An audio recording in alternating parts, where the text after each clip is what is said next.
Hi there, I'm Dr Lisa Graham-Wisener and I'm a reader of health psychology in the school here.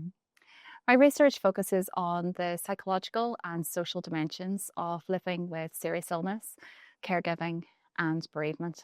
When an individual is living with serious illness or approaching end of life, it's not just physical health or physical symptoms that are important.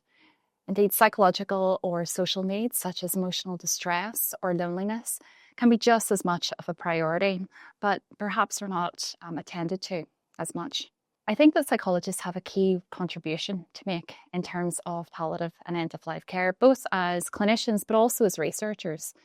So, this might be in supporting individuals to manage what can be some very difficult emotions, to live in line with their values and what matters most to them, and to maintain a good quality of life in the context of a progressive health condition. With colleagues, one of my lines of research is around developing and evaluating psychological support. So, some of this research is focused on how we can identify needs.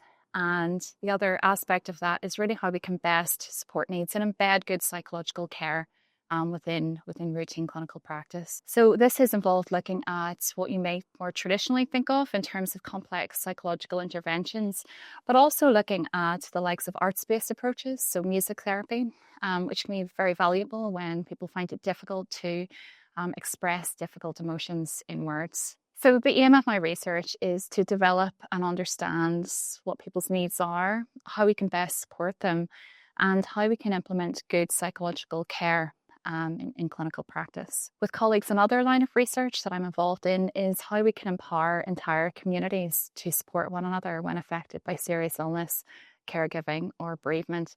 And this is about recognizing that death and dying don't simply exist in health and social care settings, but rather that the community are crucial in terms of achieving the continuity and quality of care that people need. Some of this research has involved looking at death literacy, and this is quite a new concept, but one that involves building knowledge and skills around how to best achieve the end of life that one wishes for themselves, and also around how best to support others.